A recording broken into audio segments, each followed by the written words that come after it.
ఏమిటలా చూస్తున్నా? ఇంత తెలివిగా ఆడిన నాటకం మాకెలా తెలిసిందనా?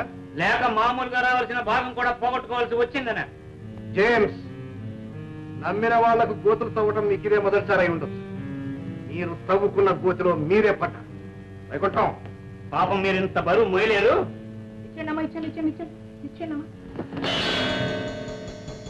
గదిలేరా, ఈ గదే మీకు సమాచారం.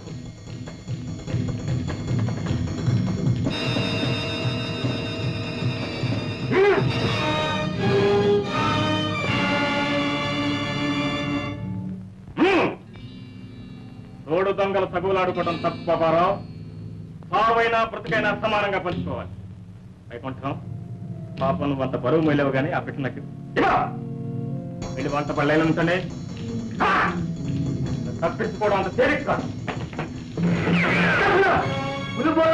తప్పించుకోవడం అంత తేలిక కాదు.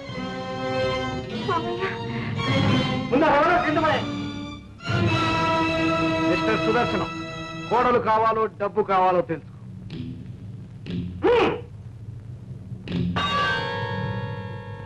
బాబు, తమరు నా పై అధికారుడు. ఈ బరువు తమరు మోయడం అంత మర్యాద కాదు. ఇలా ఇచ్చేయండి. వైకుంఠం గారు, ఏమిట్రా పడుతాయి? ఆ బరువు మీరు మోయటం మంచిది కాదు. నా బాసమయ్య శభాశ్రా మార్త. నీకున్న నీతి ఈ జేమ్స్ గారికి ఉంటే ఈ కథ ఇలా నడిచేది కాదు. పాపారావు, ఇప్పుడు కూడా నువ్వు అనుకున్నట్టు కథ నడవదు. బాస్ అంటే నూటికి సల్తారు మా జేమ్స్.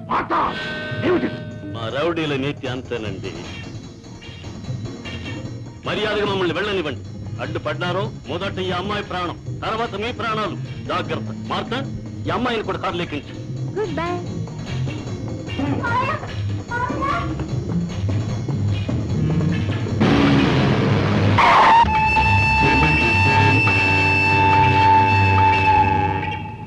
అదే రైలు కదిలిపోయింది. పర్వాలేదు, పద.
Constable please. మిస్టర్ పాపారావు, నీలాంటి వాళ్ళకి నేరాలు చేయడం తేలిక కావచ్చు, కానీ శిక్ష నుండి తప్పించుకోవటం అసాధ్యం. అయ్యా నేను చెప్పేది వినండి. ఏ పాపం అయినా ఈ పాపారావు గారు చెబితే తప్ప నేను ఏ పాపం ఎరగను బాబు. Thank you mister Ravi. మీరు మాకు చేసిన సహాయం ఎన్నటికీ మర్చిపోలేం. సుదర్శన్ రావు గారు, అనవసరంగా మీకు ఇబ్బంది కలిగించినందుకు క్షమించండి. It's all right. You have done your duty. Thank you. Come on. Inspector గారు, మా నాన్న ఎవరి సంతకమైనా సరే చాలా ఈజీగా చేసేయగలడు. మీ సంతకం చూశాడు అనుకోండి, మిమ్మల్ని లోపల నుంచి తను బయటకు వచ్చేస్తాడు. జాగ్రత్త. పదండి. నాన్న ఏమనుకోద్దు, వెళ్ళి వెళ్ళి మ్మ్. తచ్చిన చోటి